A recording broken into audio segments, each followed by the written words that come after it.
তোর মায়ের গলার চেনটা পাওয়া গেল বিবার বাক্সে। বিশ্বাস করবি না,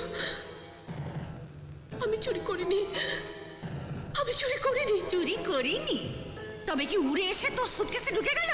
হ্যাঁ, ছি ছি ছি ছি বিভা, তোকে আমি অসহায় বলে আশ্রয় দিয়েছিলাম, শেষ পর্যন্ত আমার গলার হাত তুই চুরি করলি। মাকে চোর বলবে না, মা চুরি করেনি। চুপ কর, মেরে হাড় ভেঙে দেবো চোরের বাচ্চা। গালাগাল দেবে না বলে দিচ্ছি। 100 বার দেব, 1000 বার দেব। আমারই খাবি আবার আমারই সর্বনাশ করবি। যা, তোর চোর মাকে নিয়ে দূর হয়ে যায় বাড়ি থেকে। কোথায় যাবো রে বিনু, কোথায় যাবো? বিশ্বাস কর, বিশ্বাস কর, আমি চুরি করিনি।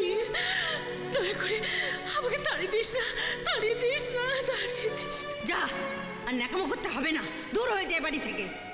হ্যাঁ, যদি ভালো ভালো না যাস তাহলে কিন্তু আমি পুলিশ ডাকতে বাধ্য হব। পুলিশ এখানে থাকার চেয়ে জেলে গিয়ে থাকা অনেক ভালো। চুপ কর, চুপ কর। কেন চুপ করবো? কেন বলবে তুমি চোর? আমরা গরিব বলে, আমাদের কেউ নেই বলে? কি প্রমাণ আছে তুমি চুরি করেছো? প্রমাণ? এবারে এমন প্রমাণ দেব যে তোর মা বাইরের লোকের সামনে গিয়ে মুখ দেখাতে পারবে। দাঁড়া।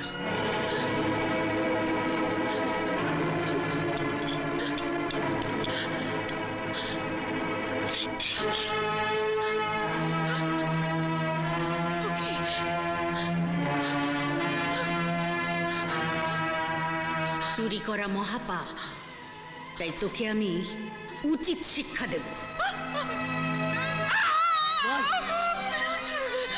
আর চুরি করবি?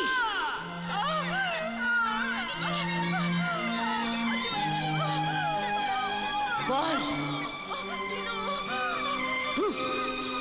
কাল সকালেই তুই তোর ছেলেকে নিয়ে বাড়ি ছেড়ে চলে যাবি, তোর মুখ যেন আমি না দেখি। আর তোর হাতে আমি লিখে দিয়েছি আমি চোর, কোনোদিনও বাইরের লোকের সামনে হাত বার করতে পারবি না। নিজের ওপর ঘেন্না হচ্ছিল,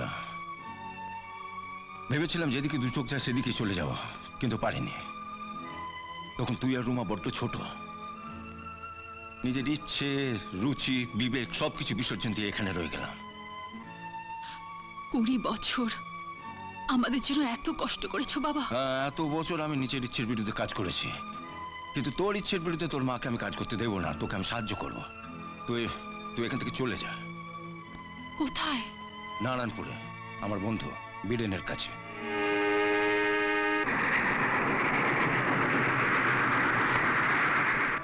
এত বড় দুঃসাহস!